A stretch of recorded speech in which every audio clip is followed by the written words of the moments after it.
Thanks for tuning in. This is going to be an important one for those of you looking to move to Tennessee. These are the 6 most important things that you need to know about that no other video is covering when it comes to moving to Tennessee. They're telling you a bunch of horse shit that they think is great.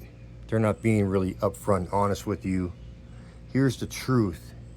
The 6 most important things you're going to need to really know what you need to know about living in the South and living in Tennessee in particular. I'll name them off and then I'll go through a few of the little details.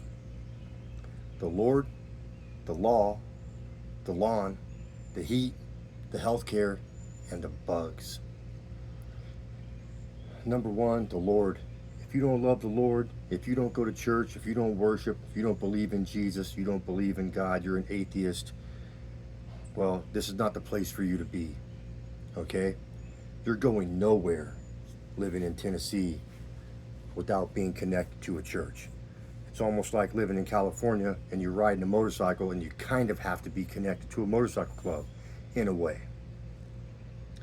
The law. They don't play games here. If you're coming to Tennessee from California or Oregon or one of these sanctuary city type places where they cater to people, crybabies, queers, and criminals, you're not going to like it here. They run a tight ship, okay? They don't screw around. And most everybody who is here has been here all of their life. They are the overwhelming majority. One wrong move, one bad word about you, and you are finished. If you do something stupid in traffic, somebody takes a picture of your license plate number and they send it in to the sheriff or the local PD, you are on the shit list, okay? And you're going down.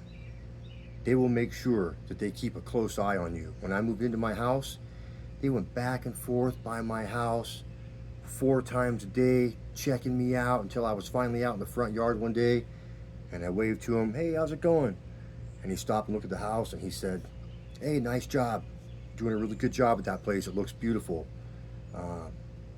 So I had a conversation with him, and that was really a good thing. All of my neighbors like me. I keep my shit together here. The lawn is cut. American flag is hanging in the front, and I go to a great church right down the street from my house, where everybody knows everybody, and they really get to know you. I play the drums in the band there for the worship team, and I couldn't ask for any more. I'll tell you right now, if you think you're going to come here and be smoking a bunch of weed and dealing drugs and doing whatever you did before in California, you're going to spend the rest of your life in prison. It's not going to work out well for you. So don't come here if that's your mentality. Your mentality is you're a criminal, you want to get over on people, and you're kind of a shisty, shady scumbag of a person. It's not going to go over very well here. Everybody's going to know, and everybody's going to alienate you from everything. The heat is outrageous. I'm outside right now. It's about 2 o'clock in the afternoon. This is getting towards the end of June. It is hot. Hotter than Satan's taint, okay? It is so damn hot, you can't do anything outside except for get in the pool. You got to wait till 6 o'clock, 7 o'clock at night before you can even cut the lawn. I was out here last night till 8:30 at night, my wife and I, cutting and weed eating.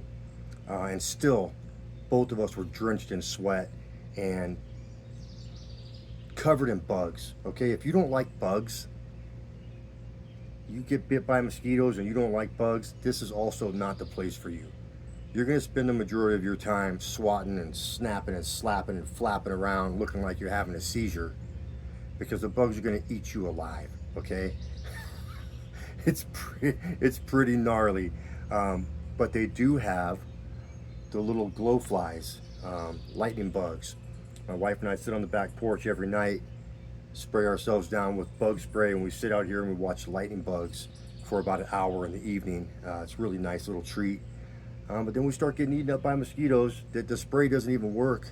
You have to basically rub yourself down in garlic or hot sauce, or else you're going to get eaten alive by the bugs. Finally, let's cover something very important. With the exception of the big cities and a couple of small towns, couple of small towns. The small town that I live in, the healthcare is absolute garbage. There are no real doctors here. They're all nurse practitioners. They're rude. Most of them are females and they're man haters. That's just the way they are.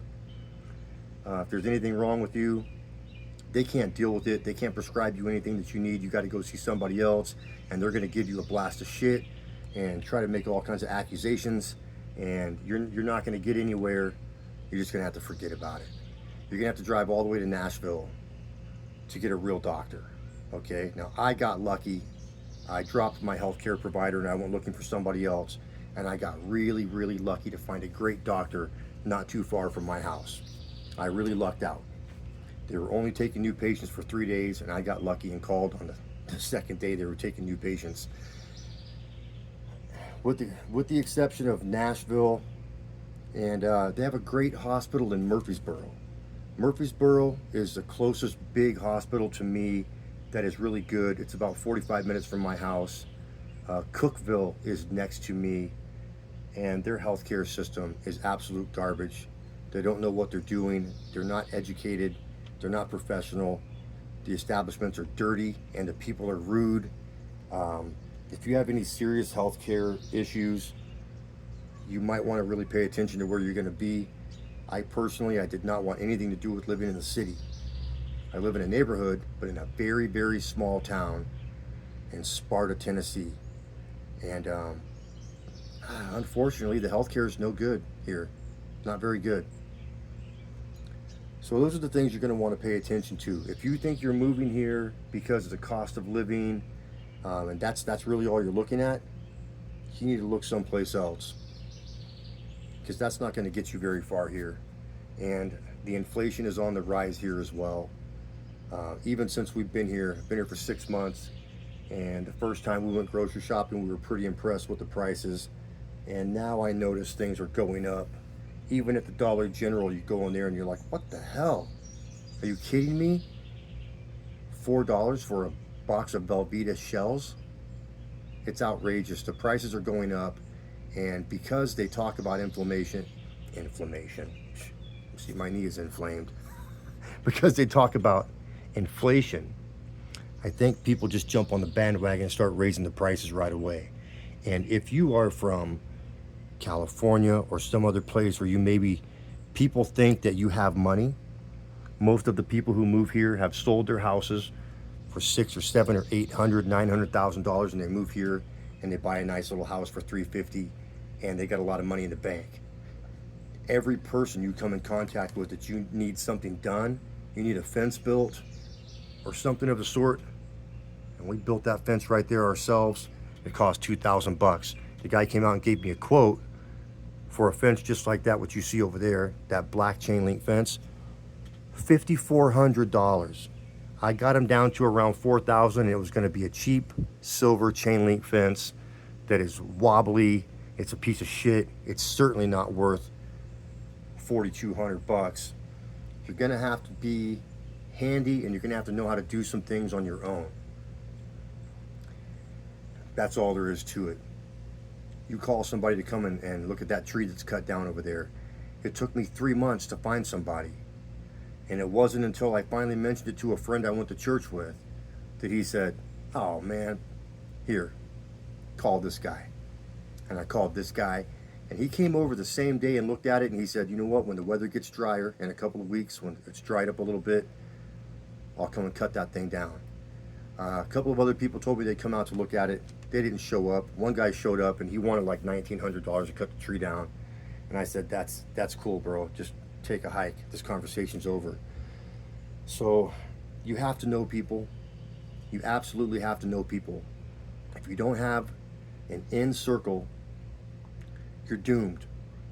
You're doomed. Okay? There's a couple people here that I know have some really great neighbors. All of my neighbors, I know every single one of them. Joe lives next door.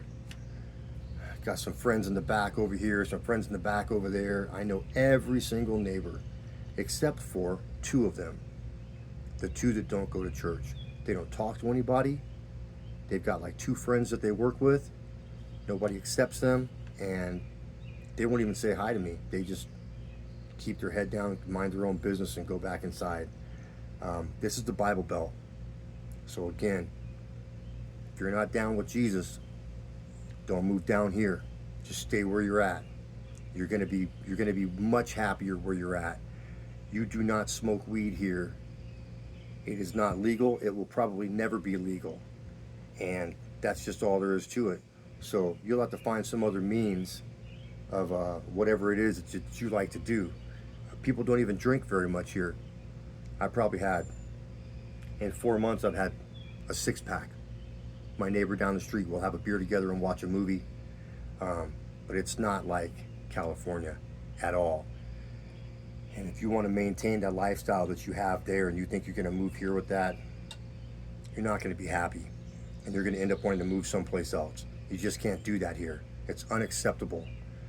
You have to keep it together and you have to put your best foot forward. Okay? Now, people will accept you for who you are. We're real people. We're still just real people here. But there's a line that you just don't cross. It caused me to have to seek a medical doctor to help me with my Tourette's because when I was back in California, cannabis was legal. So I used cannabis and CBD on a regular basis to help control my Tourette's. And it wasn't doing a very good job anyway because you pretty much had to use it all the time. Before I moved here, I got rid of all my contraptions and devices and all of my stuff. I had called all my friends, here, you could have all this stuff. That's it for me. Because one of my buddies who lives in North Carolina, he got busted when he was traveling, 3 grams, okay? 3 grams, 5 years in prison. So you need to really think about it. What's important to you? Having a good life and being free and really having freedom and enjoying a beautiful place to live with great neighbors, or doing what you like to do. If that's what you like to do, don't come here to Tennessee. You're not welcome here. Nobody's going to want you here. And it's not going to be what you think it is. You can't just get away with it, okay? Everybody knows everybody here. And I mean everybody knows everybody. Some people moved in from another neighborhood out around Knoxville or something, and apparently they had kind of gotten themselves a bad rap in the last few years where they were living. They moved down the street from me, and the police drive back and forth by their house 4 or 5 times a day for the first couple of months they were here. It seems like they're keeping everything cool. They seem to be pretty okay people, and maybe they're understanding now of how to do things. But here in Sparta, they just don't play that. It's not happening. So those are some important things that you might want to keep in mind if you're thinking about moving to Tennessee. If you want to be a jerk off, Nashville is probably the place for you to go. And it's very expensive to live there, and it's very congested. And the people can't drive, and they're very rude. And there's a lot of transplants there. And good luck with that. All right, thanks for tuning in.